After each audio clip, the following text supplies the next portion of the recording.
You think I'm gonna give you a pap for this? You are mistaken.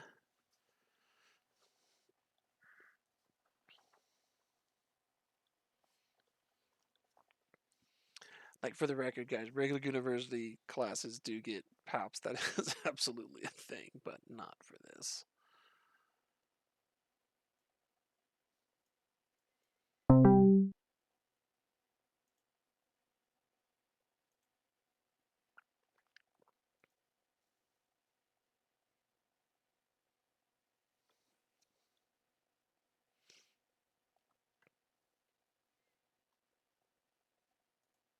Okay, one of the big things I was asked to do with these was just kind of, be around and talk with you all and kind of answer questions and talk about like some of the history of Eve stuff that I've seen. We've talked about it before. Some of the areas that predate me is just stuff that I happen to know about just because I've read about those kind of pieces.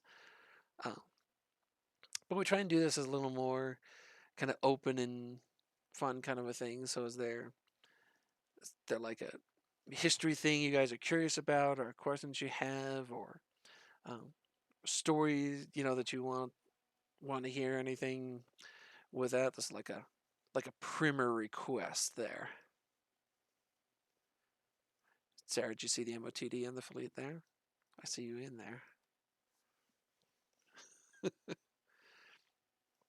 Those of you who are not in the fleet, which is funny, it's like 90% of you guys are just on comms, which is fine. I put a thing in there. It says, "Note that by request, I'm going to record this and post it later for people because Sarah was being mean to me about it." Um, which is true. She was. She was giving me a hard time in the KF Industry channel the other day.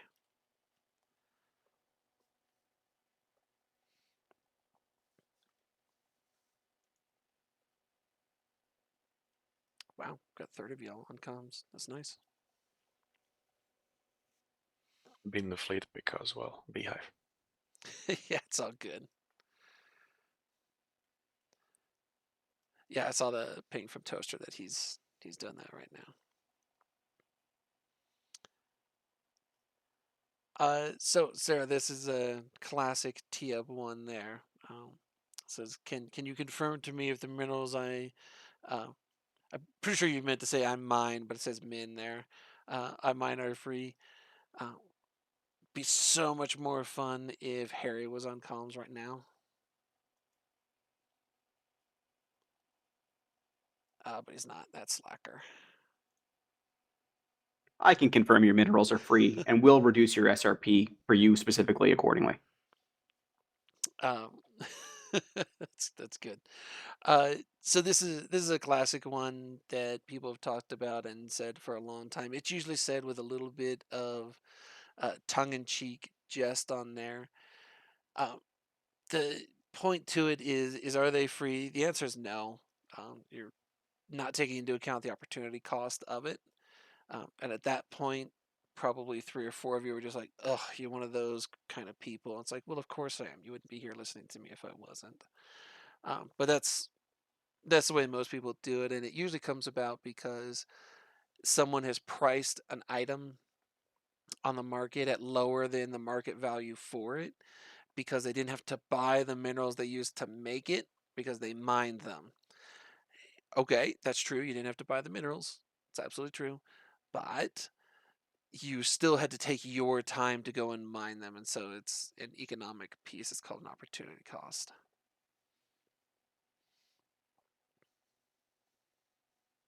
Like the opportunity cost of you not just selling the minerals. Yeah, I mean, there's that too. So the next one from Sarah is about the Oka rule. Okay, so I had a feeling this might come up today. So the Oka rule was put in place years and years ago because the ochre, and specifically dark ochre, was so prevalent. The rocks of dark ochre were unbelievably huge in the old mining anoms. And what happened is nobody would mine them because ochre wasn't really worth a whole lot, and the rocks were just absolutely massive. And so what ended up happening is that the sites for them didn't respawn, right? Because if there's one rock still in it, they won't despawn right away, right? You've got to wait hours or days, depending on when they first initially spawned, for them to despawn on their own and reset. So the Ochre rule was put into place to allow for these mining anomalies to be recycled, to reset more, um, more faster, more quickly, whatever you want to say it, right? More efficiently is technically the answer to that. It's more efficiently, so that you could get all the other stuff that was actually worth a whole lot. Um, in hindsight, if you had kept all that dark ochre from back in the day, which a lot of us just kind of threw away, this was before, by the way, mining crystals existed with waste. Mining crystals were a thing, but they didn't have waste at that point in time. You would be like an Eve trillionaire right now if you had kept all that dark ochre from back in the day, but that was 5 years ago, and so basically nobody did it. The Bistot rule that was just announced by Kaz at the Fireside yesterday is to accomplish the exact same thing. It's to get these mining belts to recycle and reset, again, whatever word you want to use with that, faster. Because if any of those rocks are left, they simply won't do it. It takes forever for them to go. It's like multiple downtimes for that site to despawn and then reset. The main advantage now is that we do have the C-type crystals, and so you can go through and just mine the hell out of those with C-type crystals with the ungodly amount of waste. I'll admit I've never used C-type crystals. If somebody can confirm, isn't it like 90% of it's actually waste? Like the yield is 90% waste. It's something like that. And so the idea is just to cycle those faster. That's what that's for. We're going to do it for a month. It's going to be the month of March. And then we're going to look at the MER. I'll sit down with Kaz and the other finance nerds and we'll look at it and say, did this help or was it this, terrible? Was this just a terrible idea? And we'll make an update at that point. So it'll be at some point in April once the March MER comes out.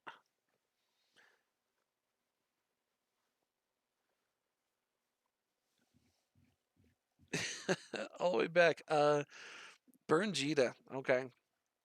I've been at every Burn Jita that there ever was. So the Burn Jita started as a carry on from what was known as the Ice Interdiction campaign. This was the first version of this.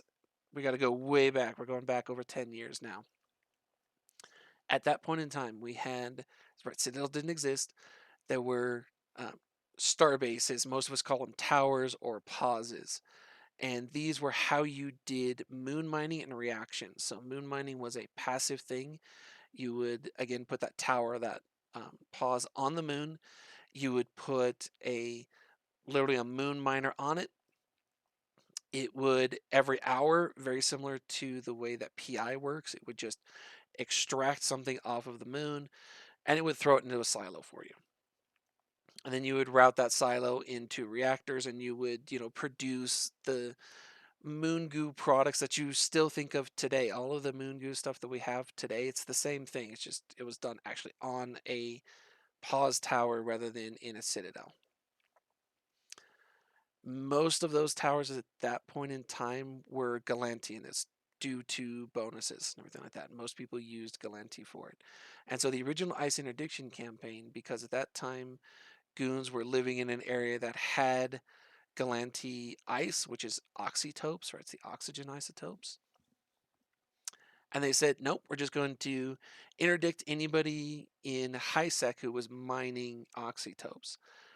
That event became Hulkageddon, which is when we went through and we're just targeting Hulks. At that time, the Hulk was the mining ship. They didn't have the bonuses like they do today.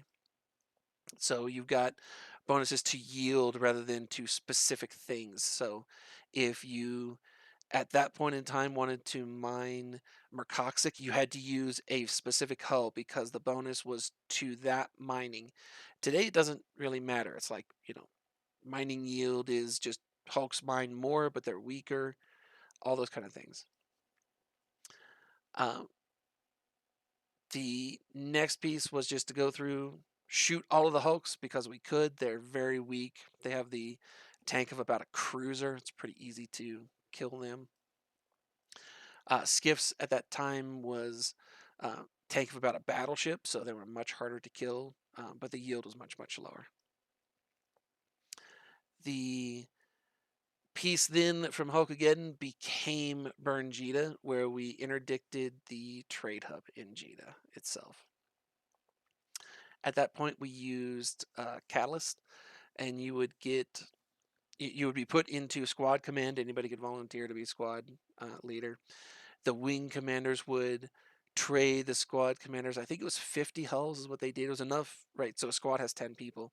It was enough for 5 ships for each person.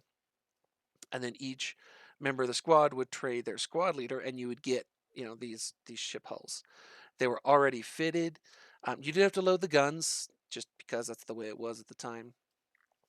And you would put, I'm trying to remember, I think it was 2 rounds of ammo or maybe 3 into each gun. There was a very, very small amount, so you actually had to manually load the guns carefully, because if you just dragged it into it, it would put all of the ammo into just one gun instead of spreading it out over all of them. But that's how we would do those. And then the guys in Mini Love would go and find the targets. They would sometimes scan them down and, use a cargo scanner to see what was in it. For True Burn Jedha, it didn't matter what they were carrying. We would shoot you anyways. And the thing to remember is that the bumping mechanic was completely different. You could bump someone for hours and they couldn't go into warp. Doesn't work today. After 3 minutes, you will go into warp no matter what. That's mechanic didn't exist then. And so you would use Macarials a lot of times to just knock freighters away from gates, and so they couldn't align go into warp. And you would just do that for hours on end. Well, timers ran down and the fleet would come out and kill that target. And so that was the first Burn Jedha.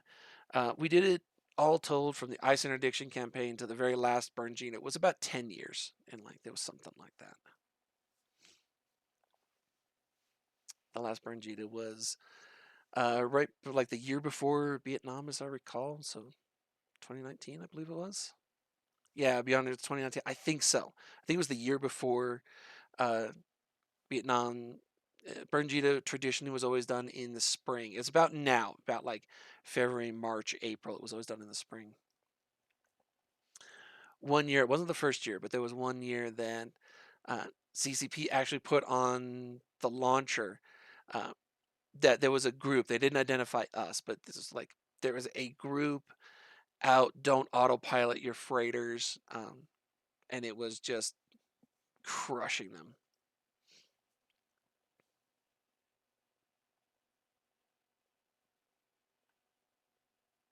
Oh, so the yield on the C types isn't quite as bad. Doom, thanks for looking that up. I thought it was worse. One screenshot I saw showed like 90% of it as waste, but I have to admit I didn't look at it that closely.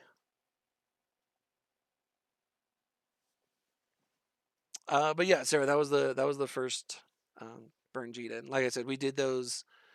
The Ice Interdiction campaign was first. Hulkageddon was next, and then we did Burn Jedha for 6, 7, 8 years, something like that.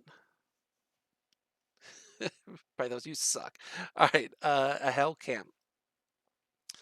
What would be a good one? Oh, well, I guess we'll do the Hell Camp from the Halloween War. That was a good one. That was BTAC-R.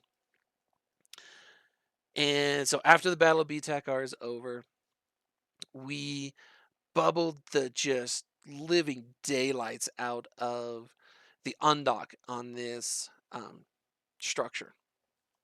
So the thing to remember, this isn't one of the old outposts. The outpost looked an awful lot like an NPC station. They don't look really anything like the modern citadels. Those outposts, by the way, there's a number of them here on this grid. It's the faction Fortizars you see. Like the Prometheus Fortizar around here, that's one of the old outposts. And so the name of these Fortizars reflects a system either that actual hull came from, or is one that we wanted to memorialize. But anyways, one of the old outposts, and we just bubbled the hell out of it. And we used sentry carriers and sentry dummies. I actually talked about these two hulls on our last history, but we used sentry carriers and sentry dummies. At the time, carriers could use regular fighters and they could use regular drones, just normal drones as well. You would have a drone bunny, which was usually a frigate sitting right on the undock for it, with a target painter is usually how it would work. And yeah, Sentry Moros just some of the dreadnoughts actually did have drone base too. Zen's being a little bit difficult and contrarian, but he's not wrong on that. Some of the dreads actually did have drone base. Anyway, so you would sit with all of these hulls. You're going through and launch your drones. You would assist them to the drone bunny, and then a lot of people would just go to work, and you'd come back home and you'd have a dozen or 30 or 40 or 50 kills if it had been a good day while you were at work, and you only needed that one person to be active with the drone bunny, and they would target something and hit it with usually a target painter, and then the entire fleet's sentry drones would fire on that target.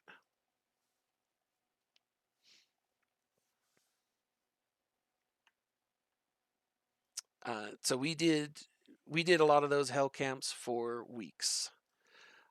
Most of you know the hell camp that was in M2, right during Vietnam, when we had such a huge portion of the enemy fleet trapped there. That one was nice because we had tether, right? You could undock from the Keepstar. If you had to go somewhere, you would dock back up. The hell camps before that, like this one that I just described to you, there was no docking. Your ship was there. If you logged out, yes, it would disappear. That was a thing, but you couldn't know that when you logged back in, right, that you weren't logging into a trap. Hopefully, people on comms would tell you, "Hey, don't do this," but there was no tether. That was not a thing.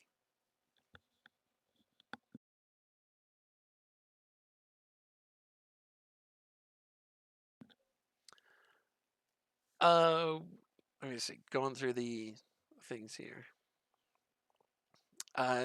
Zen, don't go shooting balloons.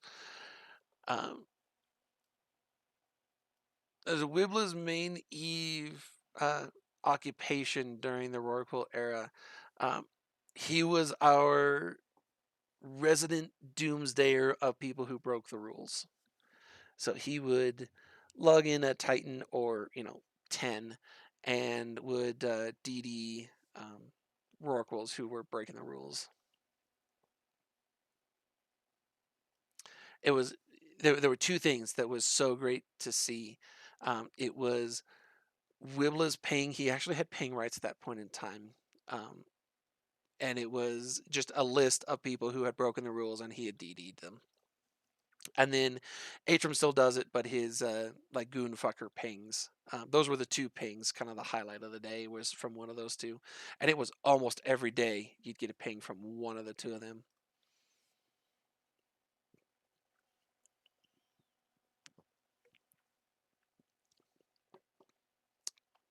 Yeah, mission running, that's a funny one. That's actually how JITA became the trade hub, is from mission running at the time. Right, they don't anymore, but the stations in JITA had the highest number of high-level mission agents were actually in JITA. So everybody used to go there to get their missions, and it grew into a trade hub. The original trade hub in EVE, the primary one, was in a system called Ulai. When Ulai was destroyed by CCP in an event, the station was rammed by a Nyx class supercarrier. It changed, and then it ended up organically, right? Nobody wanted it or tried to make it there, but it ended up organically in JITA. And then after a while, there were so many people in the system that CCP actually removed all of the agents from the station, but the trade hub remained, and it's been Eve's trade hub now for, God, when was Yulai destroyed? Like 2007 or 2008, something like that. Jita's been the trade hub now for about 15 years. I think it was longer. I started in 2006, and Jita was already one of the main hubs. If I Might have been remember correctly. 05 then. I mean, it's been a Yeah. long time, so we're closing in on, if I'll say, if you're right there on Leonardo, we're closing in on 20 years that Jita's been the trade hub. Yulai was the original one. Ray, what was Helm's Deep? Helm's Deep was a position from Lord of the Rings, right? It was a fallback defensive position out in, a couple of people have linked it in there, out in the E3OY area, near what is today, and it was at the time, Karma Fleet's home, right in 39P. Helm's Deep, if you're looking at a map of Dotland, is just to the east of Karma Fleet's home in 39P. Nina, was it around 2005? Okay. Yeah, that would make sense. I've been doing this a long time. Dates sometimes get a little blurry. Helm's Deep did fall eventually with it, right? We were compressed down into just the 1DQ constellation here. So we went from all of those systems, right? Dozens and dozens and dozens of them spread across multiple regions down to, how many is in this constellation? Is it 7? I think it's 7. 7 systems.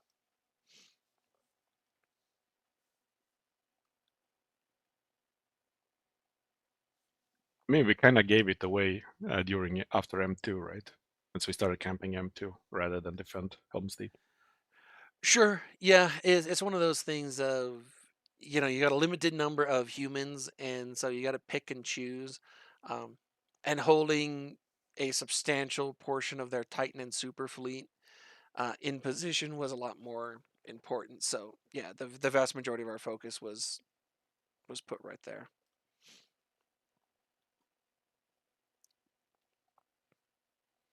I know the numbers have been released, but I don't remember how many hundreds of carriers and dreadnoughts and super carriers and Titans were actually there. Several of us, including myself, ran a whole bunch of locator agents to determine who was actually in the system based on screenshots. We had this huge spreadsheet of them, and it was hundreds of lines long. So a locator agent is a NPC agent that you can talk to. You need standings with them, and you go to them. There's a handful. I shouldn't say a handful. There's like dozens of these agents, but they're, with different corporations, different factions. Right? So there's Kaldarian, Minmatar, and Galantian Amar agents, and you go to their station. You start a convo with them like you would a normal NPC mission runner, but at the bottom, where it would normally say request mission, there is locate character. And if you click that, if you pay them a little bit of money, it's actually really cheap, and you give them a name, they will tell you where that person is. There is a delay on it. It depends on the level of the agent as to how long it takes to be able to do it again, right? So there's a cooldown timer on them. So most of us, when we run them, we have a route. We've got multiple agents, and you just get a lot of people used to use Instawarp Scepters. It's high sex. It doesn't matter all that much. Shuttles work just fine with it, but a lot of us used Instawarp Scepters. And you just burn from one to another and just, land, give a name, you would undock, go to the next station, give another name, and you would just do that. And by the time you got to the end of your sequence, usually the first station was available for you, and you could do it again if you needed to. Do you know if you can use them with alpha clones? I have never tried. I don't know. Well, the T3s and like level 3s and level 4s are the locators that you want to use. Level 4s you can't, but level 3s you might be able to. Yeah, I've honestly never tried. Yeah, I just don't know on that one. Downside of level 3s is the delay is a lot longer to like actually get a result. Brutal. Yeah, it's terrible. Like if Oh, you're okay. if you're trying to track somebody in real time, level 3 agents, they're not all that useful. Level 4s are not bad. If some like with this when we were seeing, how many super carriers and titans. That's what we were looking at. Were super carriers and titans. We didn't care about carriers and dreads and faxes. Were logged off in M2. Level 3 agents didn't really matter. I mean, we pulled out all of the agents that if you had a locator, it was kind of doesn't really matter what the level is, because they weren't trying to do a breakout as we were running these locators. Yeah, the other thing is, because it's Delve, you can also use the Blood Raider locators. They have a bunch. Yeah, most of the factions do. If you go into your agency window, you can search for locator agents. There's a special tab for them, and again, you have to have standings for that either corporation or faction to be able to use them. But yeah, that's how you can do it. It's the same as normal missions. If you can request a mission from them, you can ask them to locate. Yeah, that's absolutely true. I didn't make that clear. Yeah, if you can use that corporation's level 3 agents, locators are no different. They're classified as level 3 or level 4 agents. So I heard you used to be able to put a bounty on another player. Yes, you could. You would just basically right-click their name, and it would say like add bounty or something like that. I can't remember what the word was. The theory behind it was, you done me wrong, and therefore I'm gonna put bounties on it because I want someone else who has better skills than I do to be able to come out there and kill you. Um, and it turned out to not matter at all. It just got gamed all to hell. So did they remove it because of RMT? No, my personal opinion, the answer is no. I think Eve was right on that. They removed it because it was just stupid. It just didn't work.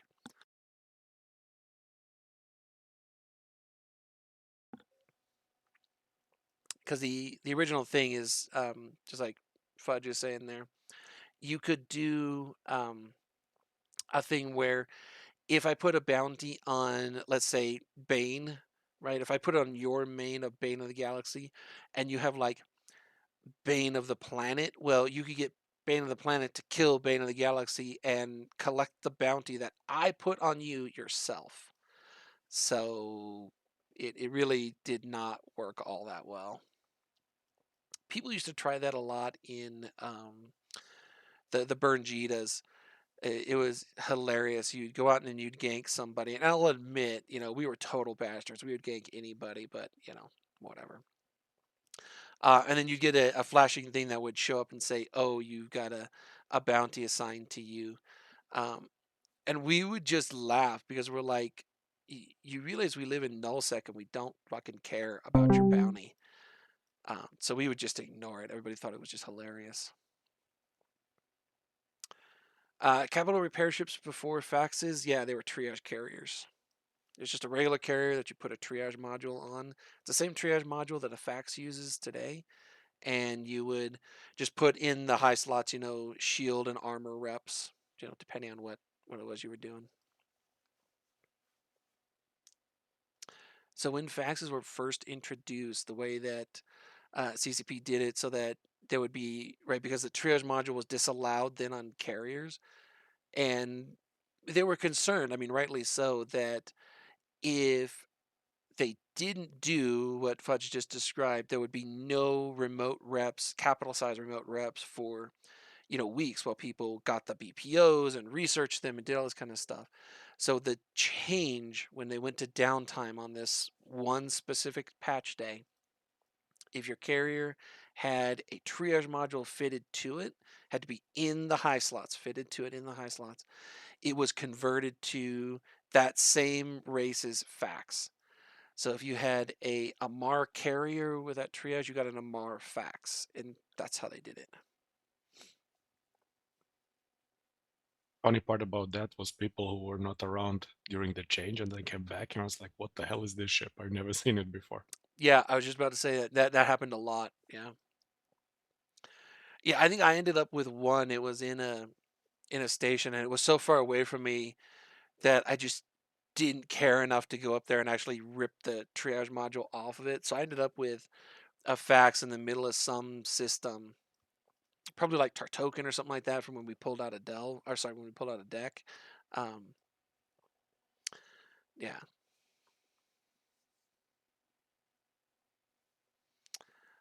So Ray, DJ was a head of Goonswarm Federation many years ago.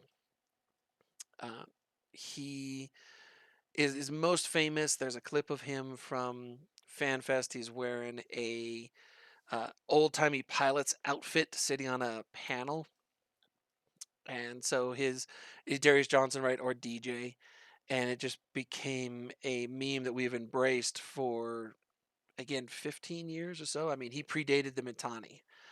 So he was head of Goomstorm before the Mittani was.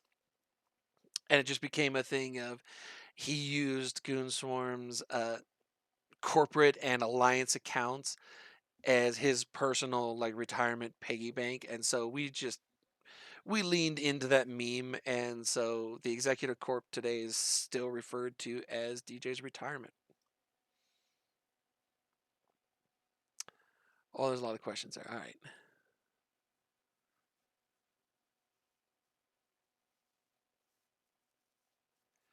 Yeah, so I would quibble with you a little bit on that. So motherships and super carriers, sure. Which is why people even still call super carriers, some of the old timers still call them moms to this day. It comes from the original name for a super carrier, which was a mothership. Which sounds so much better than super carrier, if we're being honest. Yeah, yeah. Fudge, you just got to think of the Great Migration to Delve. Do you want the history of that from when we left Deck? I don't know what you mean by that, man. Okay.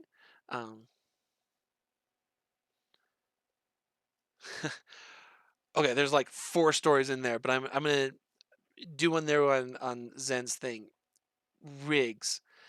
Back in the day, way back in the day, rigs was just rigs. There were no sizes, they were just rigs. And today, if you get a legacy rigged capital or a super carrier, let's have them too. It's a ship that has a large rig on it that should not have a large rig on it.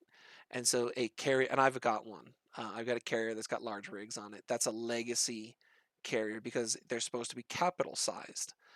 Well, the original rigs were all converted to being, quote, large when the new ones were created, when they divided them all up for it. So that's kind of how all that came down. So when you hear people talk about a legacy rigged carrier or super, it's got large size rigs on it. So Fudge, the thing that happened. So this we're gonna go back now to what we call the Casino War.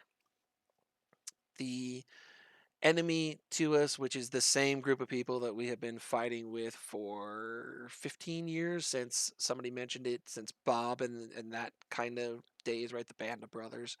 It's the same group of people. They just change their names periodically. We were fighting that incarnation of them in the north. We were living in Declan at the time. And they literally had casino money. They had unlimited casino money for it. And when I say unlimited, I mean trillions of ISK was nothing to these people. If you want to see that whole story, if you go and look at the Empires of Eve, Volume 1 and Volume 2, he did a great job writing those books. They're really good books. You can see that one would have been in Volume 2 with that kind of piece. And it's just ungodly amounts of money. So they didn't have to worry about an SRP bill at all. They could throw fleets at anything as long as they could buy enough minerals and everything to build the ships, this is before all the industry changes. Scarcity was not a thing at that point. So minerals were not free, you bastards, but they were pretty close to it, right? It was huge amounts of minerals out there. Anyways, they invaded Deck. We could not stand against them. We simply were overwhelmed with it. Citadels were just coming in. We call it Fozziesov. Technically, it's called Aegisov. Was just coming in as well. Using Etosis links. All of those things happened pretty much simultaneously. We lost control of deck. We ended up crashing in the area around Tartokin at the time. There was a couple of different systems that we used. Tartokin was one of them. And we stayed there for a few months, kind of doing a guerrilla assault. We were looking to see what was going to happen with these citadels, all those kind of things. We eventually decided that we couldn't stand it. We were living in low sec. You couldn't really you couldn't really make any money. The decision was made at that point in time to move south back to Delve. So we had been in Delve. We left Delve, moved up to Declan. We were returning to Delve. We came down. We staged in Sact, right, just north of 1-TAC-S. We staged our invasion through that gate into 1-TAC-S and basically took over that immediate constellation, right? The within jump range of that constellation. And then moved out from there. We moved our capital from originally in Sact. We moved it to 1-TAC-S. It was then moved to D-TAC-W. And then we moved it to 1DQ where it is today. And that whole clearing of Delve took a number of weeks. There were a few people who, as soon as we started to invade, they just noped right out of here. They did not fight us, did not contest it. Some of them did. And the funniest thing I remember, we were on a fleet. I can't remember who was commanding as one of the super Titan FCs, and we were throwing super carriers and Titans at Pocos because everybody was bored and there was nothing else to shoot. And so you'd come out of warp and just a wall of fighter bombers would slam into a Poco, and it eventually got to the point to where the fleet had to be separated out. So like carriers would hit one, and dreads would hit another, and supers would hit another, and Titans were hitting another, because everybody was just bored to tears, and so we were literally throwing super carriers and Titans at Pocos.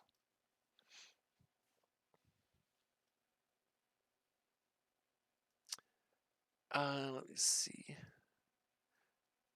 Oh, that was also before when we moved down here. That was like before the jump fatigue as we know it today, right? That's been an iterative process. The original jump fatigue was super bad.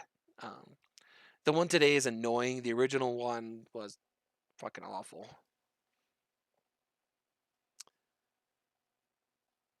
All right, sorry, let me see.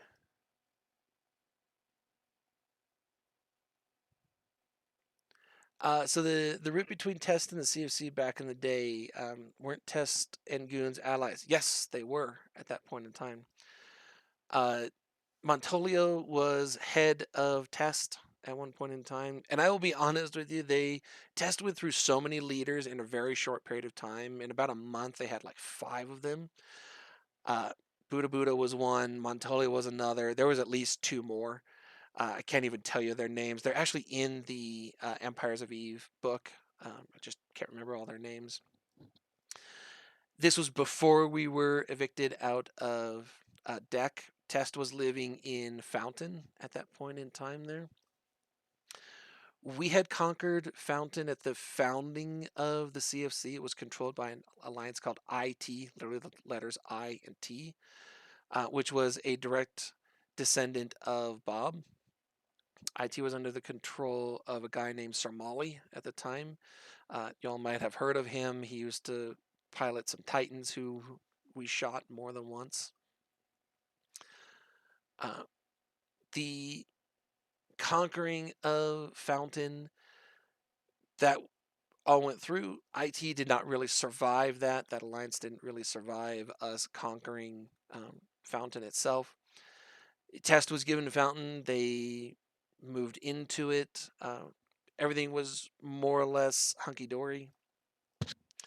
there ended up being a schism between Test at that point in time and the rest of the CFC. I was not in leadership back then. I was just a line guy myself. So I can't tell you all of those stories with it. It's all in kind of the histories and everything going through all those pieces. But the short version came down to we hate them and they hated us. And that carried through into Vietnam 7 years later, something like that. I mean, I was in test there towards in the beginning, and they turned like the culture turned toxic like hell in a very short span of time. So I'm not really surprised that things got sour because they were going insane. One of the I left because it was just like unbearable to be in there. Yeah, I could totally see that. One of the funniest things during that war is because Test was in the CFC, they were friendly to Goon Swarm. There was a Goon Swarm controlled corporation in Test, and the leadership had changed so many times that they forgot that Goon Swarm had this corporation in their alliance. And so when we did the invasion, this is when SBUs were still a thing. They haven't been around since Aegis-Sov was introduced again. We all call it Fozzie-Sov, but formerly it's called Aegis-Sov. This is from the Dominion-Sov system. You would have to put up an SBU, and that's what allowed you to siege a system, right? They would make the iHub vulnerable and the TCU, and you could attack the outposts and all these kind of things. Well, what we did is we would wait, and then Test and all their allies would put up all these SBUs. They would siege a system. Everything would get ready to come out of reinforcement, and then we had a director in that corporation who would go around and he would turn off all the SBUs, and the system would go invulnerable again. And they never caught on to the fact that that corporation was controlled by Goon Swarm, so there was no possible way they could do this. They ended up actually having to have PL, who were relevant at the time, and NC Dot actually put up the SBUs. Because every time they tried to do it with a test corporation, one of our people in that corporation would go around there and turn them all off. And they staged a massive witch hunt, and quite a number of people in their test version of GSOL were purged as Goon spies when they were not. If you want to hear that story from the horse's mouth, so to speak, that was done under Mitten's watch, and there is an Vegas where he related the story that I just gave you with a little more detail from like 2016 or something like that.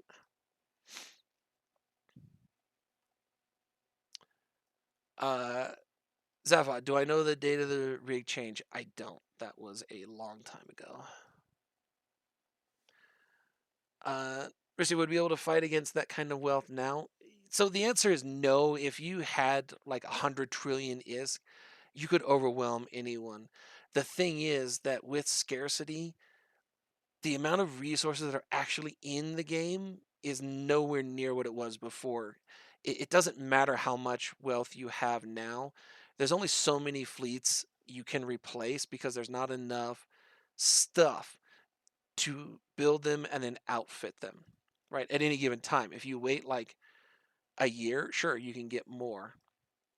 But you see this whenever there's a huge capital brawl. If you are looking at it from the that dread engagement we had last year, if you watch those markets, they did not. You could not recover from that within a day or two. There was simply not enough stuff. It doesn't matter how much money you have. But the casinos that I mentioned to you were banned right after the casino war. CCP made them an RMT bannable offense, and they shut them all down. So none of those casinos exist anymore.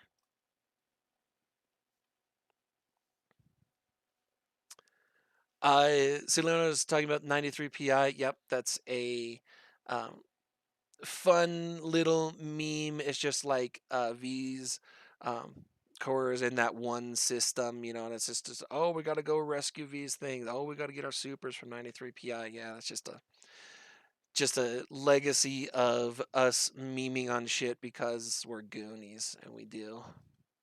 I mean, to be honest, like our supers and titans were there. It's just that they didn't stay there. Sure. I mean, yeah. So there is a kernel of truth to that. Did they actually base the 93 PI? Yeah, they did for a little while. Because that was before you could actually dock a super titan, so they had to live in POSs. So 93 PI was next door to Tartokian, if I remember correctly, right? Yeah, it is. It's right across a gate. It's just a gate in Yeah. between them. So all of us had our POSs for titans in there, and supers obviously, Yeah. where yeah. coffined characters were sitting logged off. Yeah, the time supers and titans were called space coffins because once you got it, you could not dock them in the outpost. So if you needed something, I actually did this for a Titan pilot one day. He's like, "Hey, I need a skill book." I'm like, "Okay, well, why don't you go get one, you lazy bastard?" I didn't realize he was a Titan pilot. He told me, he's like, "Yeah, I can't dock them." I'm like, "Oh, okay." So I grabbed whatever it was. Couldn't even tell you what it was, and ran it out to him. And what I ended up having to do was basically drop it off for him, and so he came out and grabbed it, and then just like nosed himself back into the pause shield. Why did 1Q get chosen? It had the best jump range. DW, it was a big debate between DW and 1DQ. But DW has a slightly smaller range for what it can hit compared to 1DQ. But there was a huge debate whether the capital should be in DW or 1DQ. It was selected as 1DQ.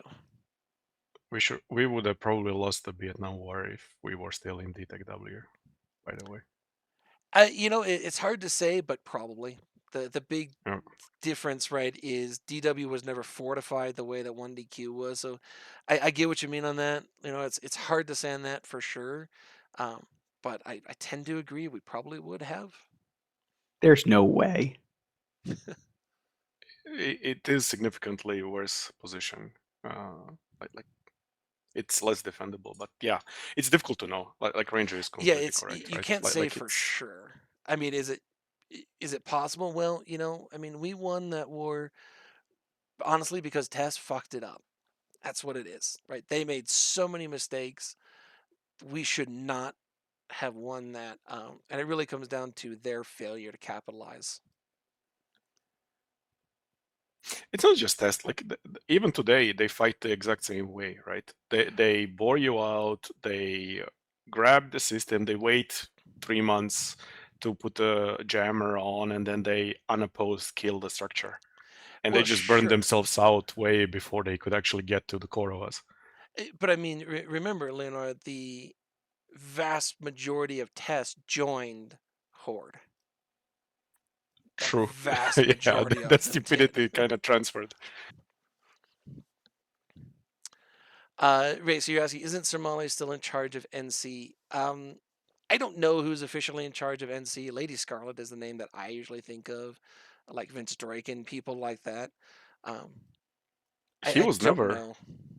like Vince was always NC. Like Sirmole stopped being relevant after I think IT died.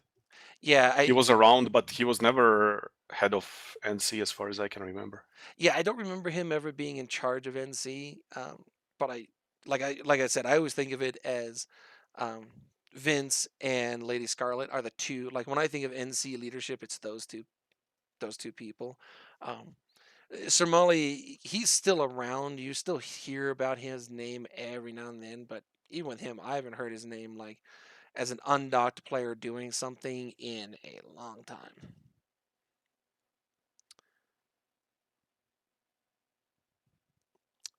So rig patch, Doom found it 2009. Similarly, does this mean that because of the resource shortage, that big cool wars like Vietnam are off the table now?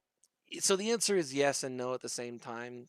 If you the distance between when those wars can happen has gotten a little bit longer because it's harder to build up stockpiles. So you got to have like you can throw all of the ships that you want at the enemy if you can replace them. And so it's that characteristic. It's being able to replace them. Um, when scarcity was in full swing, there would be no way, right? You could not mine enough stuff to replace a fleet. Today, scarcity is not where it was. Um, I still personally think that they have choked the resource too far, but it's better than it used to be.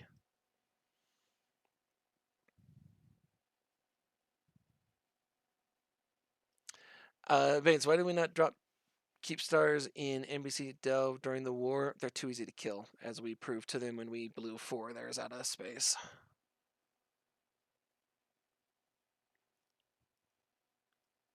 So we're Vili and PGL shitty leaders.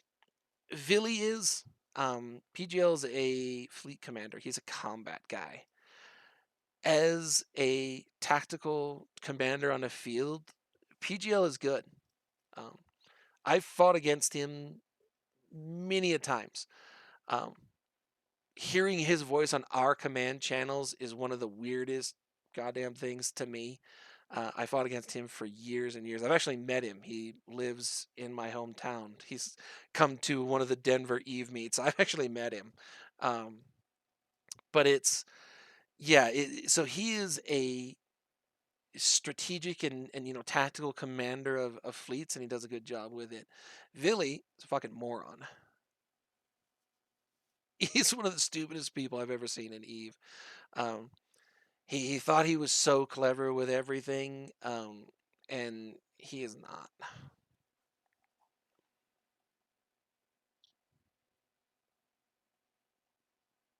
Uh, I don't know what you mean. Is Hoyfor's strats are odd? I don't. I'm not, I'm not tracking that one. Sometimes play Hearts of Iron with him, and he comes up with the craziest Oh, shit.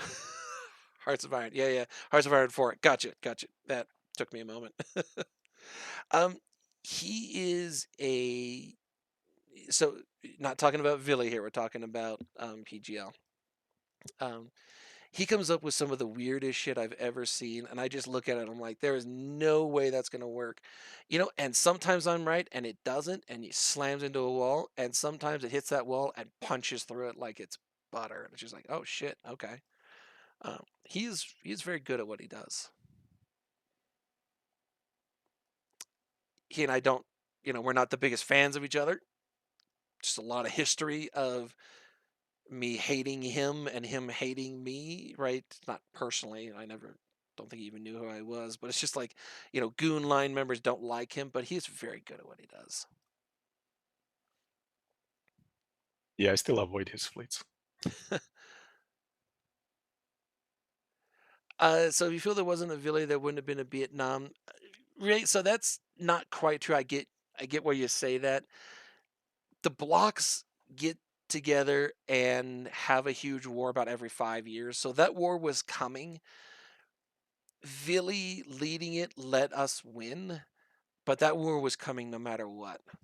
The tea leaves were all there, right? The cards were on the table, whatever version of those words you want to say. That war was coming. It was dictated with the tactics and the strategy of Vili, which allowed us to win, but that war was coming. Do you know why we didn't join Legacy? Well, Legacy was Tess' group, and we hate them, so.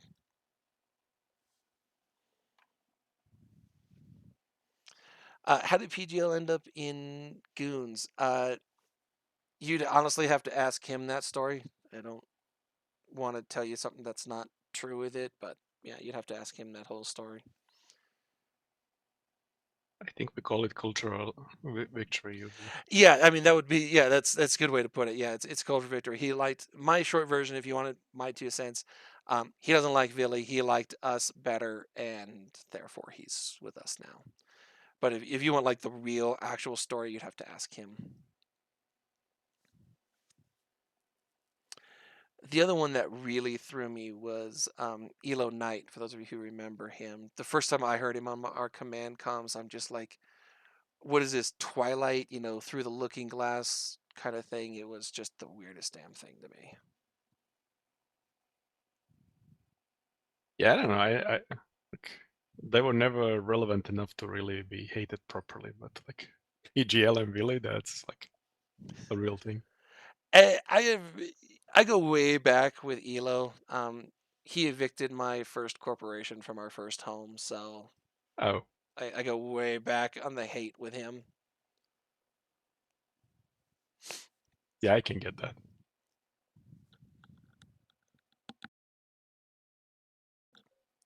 Villy can fuck right off, man. He is not joining us. Yeah, even when Progo joined, there was a lot of us who were very dead set against it. I think Mittens had to work really hard. Willy There would was, be, I think, 100 times worse. oh Like, yeah, it would it's never just- happen. No way. The entire directorate would be like, fuck this and leave. Yeah.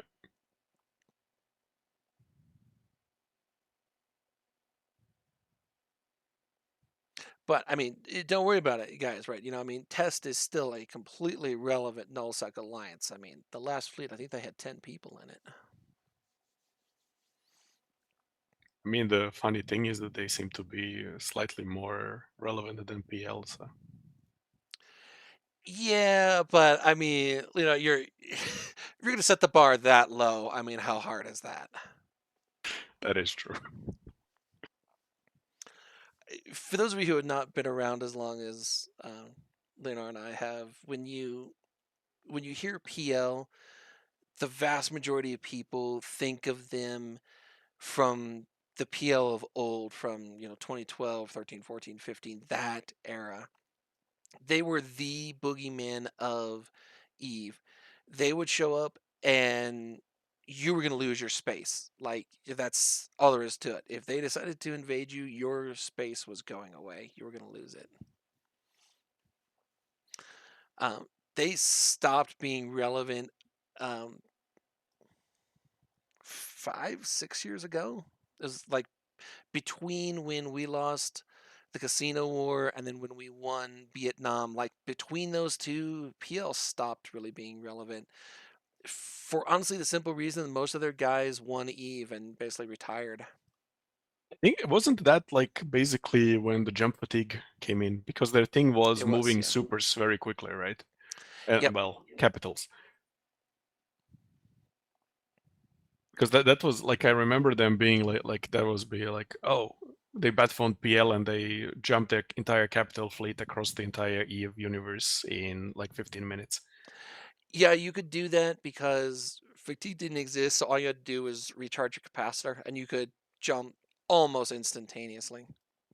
You could recharge the capacitor on a ship in, if you fitted it up properly, if you had all the cap mods in the mids and in the lows to do it, you could actually, I've seen videos of somebody doing this. They recharge their cap to jump before the initial jump in timer wound down. That's a 10-second timer. Most of us did not do that, and you would recharge your cap in less than a minute. Bane, how much more did Goon Intel have about Vietnam? I'm not going to answer that. I will tell you we knew some before, but that's, yeah, I'm not going to tell you that. Historically, why was there friction between Test and the CFC? How did it start? Honestly, they ended up, the Test guys ended up just being complete shitlords. They would antagonize everybody, and eventually Mittens and the leadership group at the time just got tired of dealing with their shit. And, several of the things, right, the goons are known for honoring our agreements. If we sign an agreement with you, we're going to honor it. Even if, 3 weeks later we go, oh shit, this was a terrible idea. We will honor our agreements, right? It's why people make agreements with us. You'll hear the CD guys say this all the time. Test, it does not. they would break agreements left and right, and eventually everybody's like, "We don't trust you." You know, it's like you break agreements constantly. Um, why should we make any deal with you at all? Uh, PL just crushing the AT. Yep, that was a thing for quite a number of years. I'll admit the AT is not something I pay attention to. Like I watch when our team or is in it, and that's about it. Um, they there was a number of controversies from the AT. There was one year where basically the AT finals between the first and second place team turned out to be the same group of people. They had just formed like a shadow corporation to be able to do it. So they ended up winning the first and second place positions for it. Um, and that left a real sour taste in a lot of people.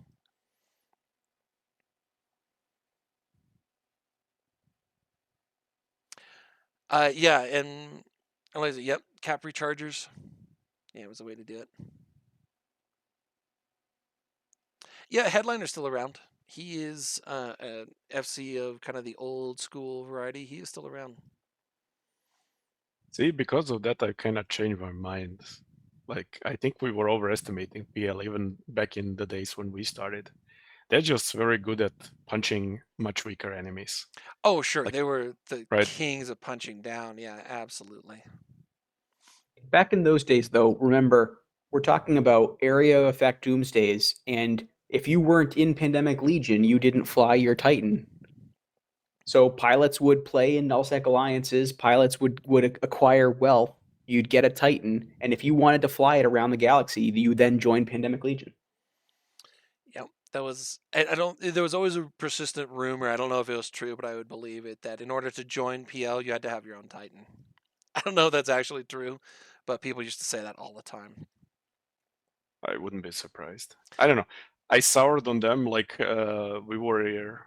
It was IT, I think, was invading, and there was like a big ass fight in Fountain, and they lost a few Titans in the insane lag, and after that they just disappeared, like just left us. Yeah, a lot of their members did burn out. They're like on paper, they're still a formidable size, right? But they don't get the numbers anywhere like they used to. Yeah. Jay One of did the join things, PL, yeah. yeah, Jay joined. One of the things that changed around the same time period, Rangers talking about, he spoke earlier about control towers, which were a very passive way of generating all that moon goo that now everyone mines on the weekends with Locust Fleet. When that was done passively, a relatively small number of people could make a lot of money off the towers in a region. So it really made it harder for a small group to own a lot of space when all of a sudden you need pilots in space generating income. That's a really good point. Zen, let's dwell on that for a minute. The passive income generation is what allowed a group like PL, as I just said, to survive. Because here's what you needed: you needed a transport with a tower and fuel blocks, right? You would go put it up, put the fuel blocks in it, right? You put a couple of modules on there, and then you would walk away and you'd come back, 3 weeks later, and you get a billion ISK worth of goo. And you could do that across an entire system, an entire region. Um, and you could generate an insane amount of wealth, but you only needed a handful of people to be able to do that. Um, so didn't one region have all of the tech moons? So Nina, I think that's how you pronounce your name. No, but it was by far more limited than it is today. So OTEC was a play on OPEC, right? So it was the technetium exporting coalitions, I think is technically what it was. But it was everybody in the north who had technetium, because that was a critical component in all T2 production. If you were going to make a T2, pretty much anything, it used tech at the time. Thank you. Corporations, okay. And so we were looking at it and said, prices are a little low right now. We want some more money, and so this was one of the first like really big um, treaties signed by historical enemies. You know, goons, right? NCPL, everybody who had tech signed this agreement to artificially limit the amount of technetium that was being exported. And the prices did go up because of it.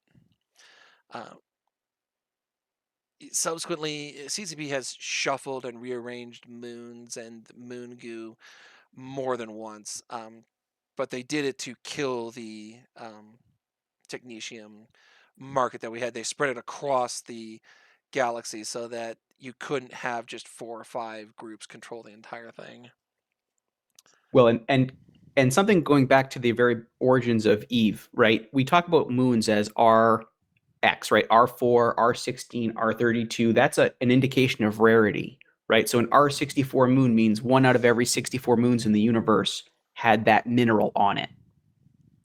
Everything below, from R32 below, was located in a way that played within the storyline of Eve.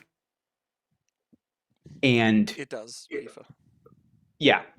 And so R32 moons were located racially, right? So Technetium is in the north and primarily the northwest because that's where Kaldari lives.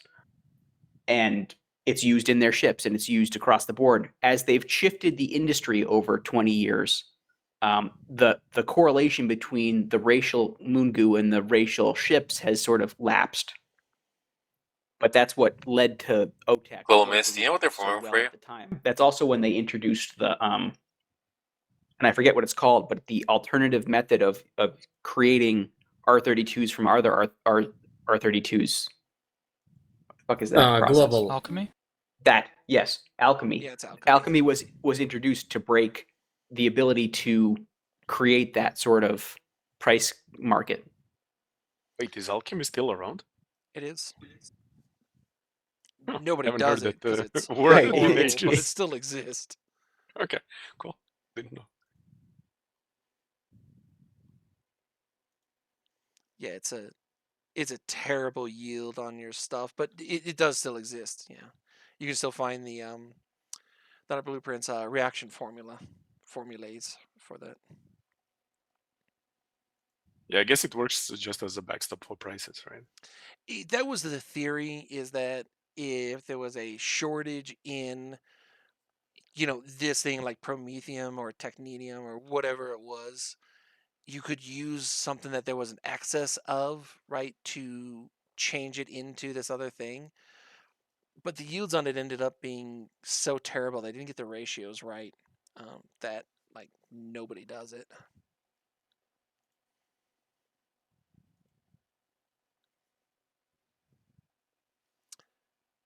All right, so we've been going for over an hour. I just looked at my clock and damn. All right, we've been chatting for a little while there. I think maybe we'll go another like 10 or 15 minutes, and then we'll call it a day. Yeah, I mean, chit chatting with stories. Time goes pretty quick. And you guys have asked stories of different places. We've bounced around nearly through the entire history of Eve. That was just talking about AoE effect Titan Doomsdays. Yeah, that comes back almost 20 years. Those were removed a very long time ago.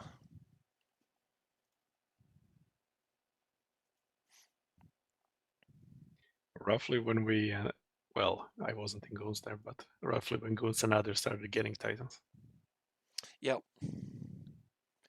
No coincidence. Yeah, totally not. Totally not. I'm glad you're enjoying these. I will post this one a little bit later.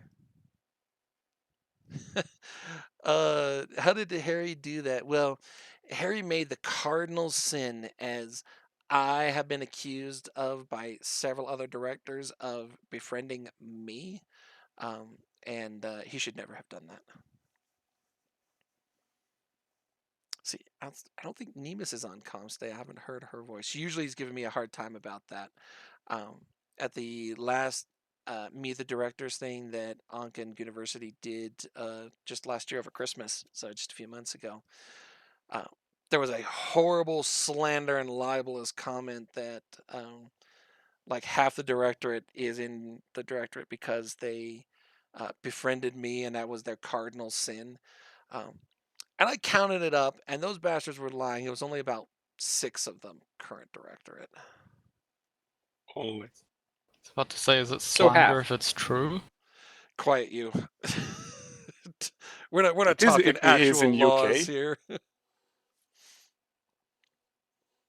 So they technically were lying. They said it was like half. It turned out to be like 5 or 6 of them. So it was like 10% or something.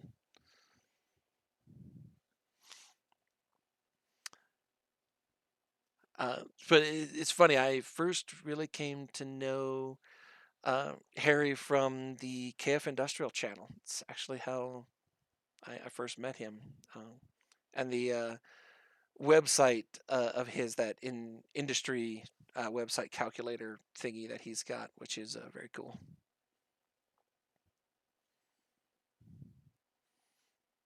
Eva, that's just harsh. It's a lot of nepotism. So I'm going to quibble with that one there. Nepotism implies that they don't have the skills to do what they do. They all made that mistake of befriending me. Sure, that's true. But Goonswarm has historically been a meritocracy. So the easiest way to get, promoted and voluntold to do something is to already be doing it.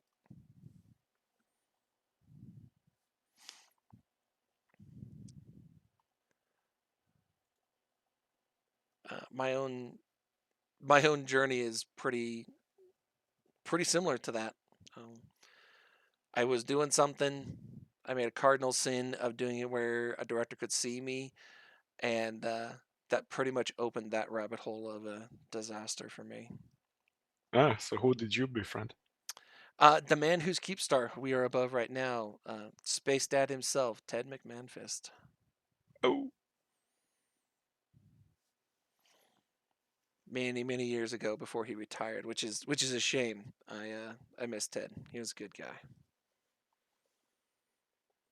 His thing, he would constantly post on the forums with a picture of the dad from that '70s show, and he was just constantly posting, memes from just screenshots of the dad. That's how he became known as Space Dad. But this was way back in the day before the casino war. We were still living up in Declan at the time. That's how I ended up being involved in what became University. It was called Little Bees back then.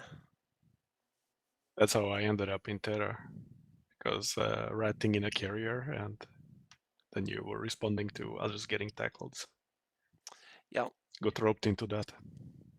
Yeah. Theta used to do a lot of the defense out of JU up in Deck. That was Theta's home system to counter drop on everything, was out of JU.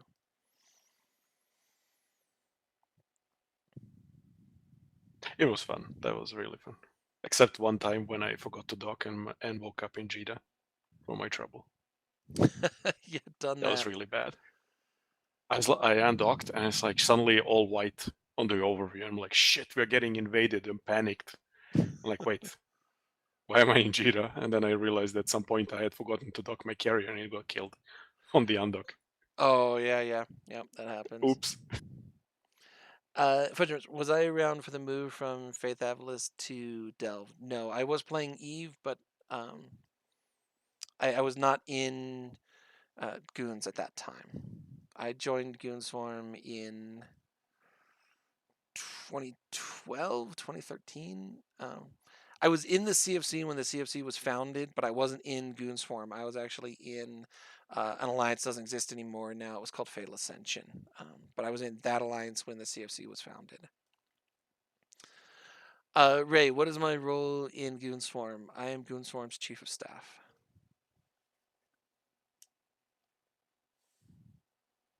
I do a few other things as well, but that is my primary role. I'm Chief of Staff for Goonswarm.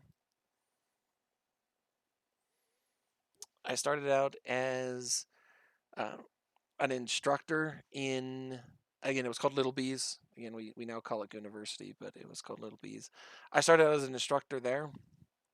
Uh, Eventually made it to be chair of classes of University. Um, and then I was doing a few other kind of pieces. Asher tapped me on the shoulder one day and needed help doing something. Uh, I get it. I told the story of the first one of these I did. I got onto comms with him, um, and I knew something was wrong because it was not just Asher on Mumble. It was Asher and Mittens. They were both sitting in a comm channel waiting for me. It's like, oh shit. Um, and they wanted me to create a group that we now call Procurement. It didn't really have a name back then. It was kind of called Procurement, but went through a couple of different names. We call it Procurement now. Uh, I waited 10 or 15 minutes, and then I tapped who was my XO in Procurement at the time. He retired about a year ago. A guy named Rat Knight. Those of you in Cornfleet probably recognize the name. Um, he got super mad at me on Discord because I poked him and said, "Hey, Rat, can you jump on comms and help me for a minute? Got a thing."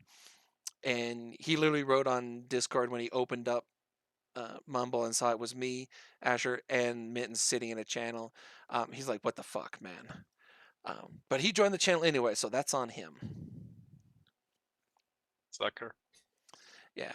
So he was my XO for almost 4 years. He just retired last year.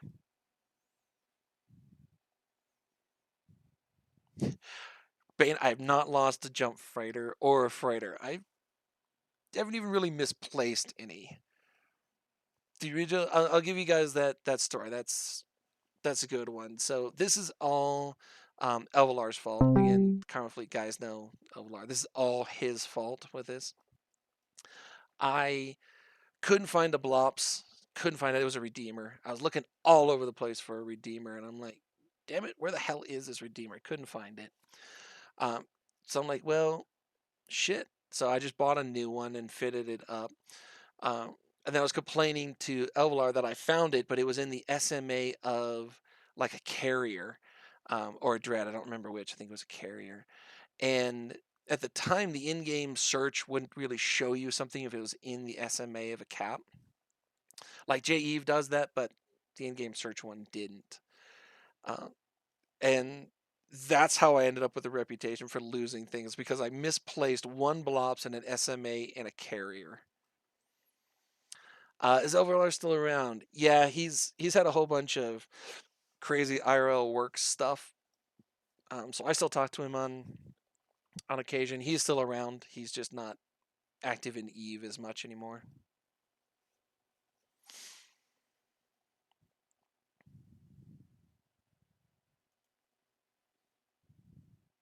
Ray, will there be another war like Vietnam again? Yeah, eventually.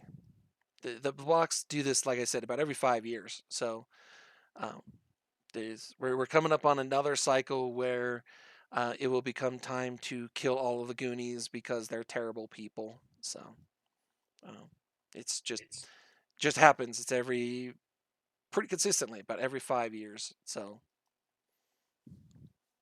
in between, like Ranger says, it's a great time now to figure out what you like in the game, and if you're new, generate some ships and capitals and whatnot to fight with. Lol, new people, capitals, huh? CC, please fix your shit. yeah, so I mean, money's good. The thing is with the SRP programs that we've got, and for those of you who weren't aware, Atrium did a big announcement yesterday that all hacks will get Shitstack now, which is nice. The the thing is that losing money on a fleet, yeah, absolutely, it's a thing, but you don't lose nearly as much, because we have all of this SRP stuff. We've got all the programs that we do, so gaining money in your wallet, you don't need like 100 billion ISK by the time we go into the next war. That's not a thing. If you do, hey, cool, that's good for you. Um, but it's during peace is the time to, get replacement hulls for yourself, get some ISK with it, um, because SRP is generally speaking not a hull; it's just ISK. So, if you've got 3 of whatever, let's take harpies. I saw a harpy ping earlier. If you've got 3 harpies, okay, well, that first one dies, you put it in for SRP. You've got another one, you can immediately go back out. That's kind of what we're talking about when we talk about the hulls. Sure. So Doom was saying if you fly the right ship in the right corp, yeah, some corps have double SRP for it. Karma Fleet offers SRP in addition to the Alliance. Um, make sure you're applying for both, right? Do the Alliance SRP and the Corporation SRP if your corporation has it. Not all of them do, but a lot of them do. Right, but it's for a harpy, man. I mean, come on. We don't want to talk about the number of redeemers I have anymore. Ross gives me a hard time about that.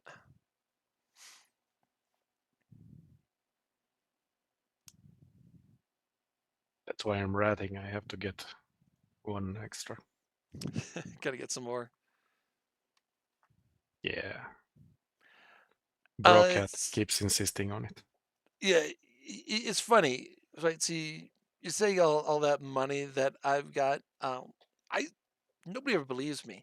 I've got a shockingly small amount of ISK. I don't do a whole lot of money making.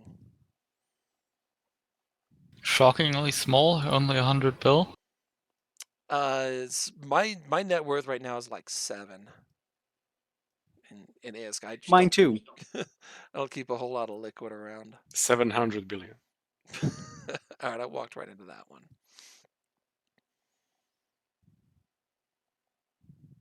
I mean, even I have more than 100 bill, and I'm poor as shit. Yeah. So the rigs. Yep. Yeah. That's an interesting one. Shut up, Leonora. You have a Titan, you're space rich. Yeah, from the days when I paid 50 build for it. Oh yeah. And that was expensive. Yeah, those prices are crazy. I think and that's a perfect segue there. We'll end here. During the height of the Rorqual mining, uh, super carriers were under 10 billion ISK. You could get everybody used Hells, ratting Hells. You could get a ratting Hell for under 10 billion. It was crazy at that point in time. You could get combat supers for about 12 or 13 billion. Titans were in the 30 range. Yeah, regular carriers under 1 billion. Yeah. A Blops battleship, like a Redeemer, that I'm talking about, used to be more than a Dreadnought. And it was just crazy. And it's because a Redeemer is a T2 ship, where a Dreadnought is technically a T1. It's a capital, but it's technically a T1 ship. It's different now because of the new stuff they put in them that alters those a little bit. As all the capital producers know, battleships are the same kind of thing. They've added some extra stuff, the new faction pieces for the hulls. Any of us who've ever built them, just sitting there, we're just like, ugh, fuck you. It's just terrible. The other interesting oddity in the past, in Capital's past, is that in many cases, if you insured a dreadnought, you were better off self-destructing it before the platinum insurance ran out and taking the cash and buying a new dreadnought over letting it expire and reinsuring it. Yep, that's true. That used to be a common question on the fleet is, FC, should we insure our dread? And if the FC said yes, and then that fleet did not get, just smashed, people were mad. It's like, God damn it. You told me to insure. You better get this thing killed.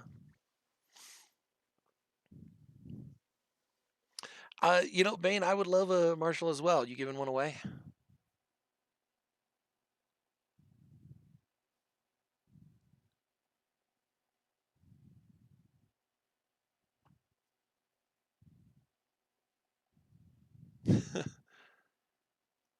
Yeah, Nixes are good ships. I enjoy mine.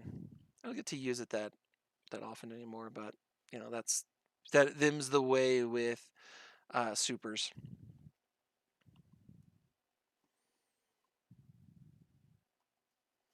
Battle Pass. What makes Cap so expensive now? They tried to do this integration thing to where, in order to build a capital, you have to have high sec stuff, low sec stuff, null sec stuff, and wormhole stuff like gases and all of this crap to put in it. Um, the theory behind it is so that you couldn't build a, we call it vertical integration, right? So you can't control every step of the production chain for it. You could previously, and that's why they were so cheap. That was before the age of scarcity.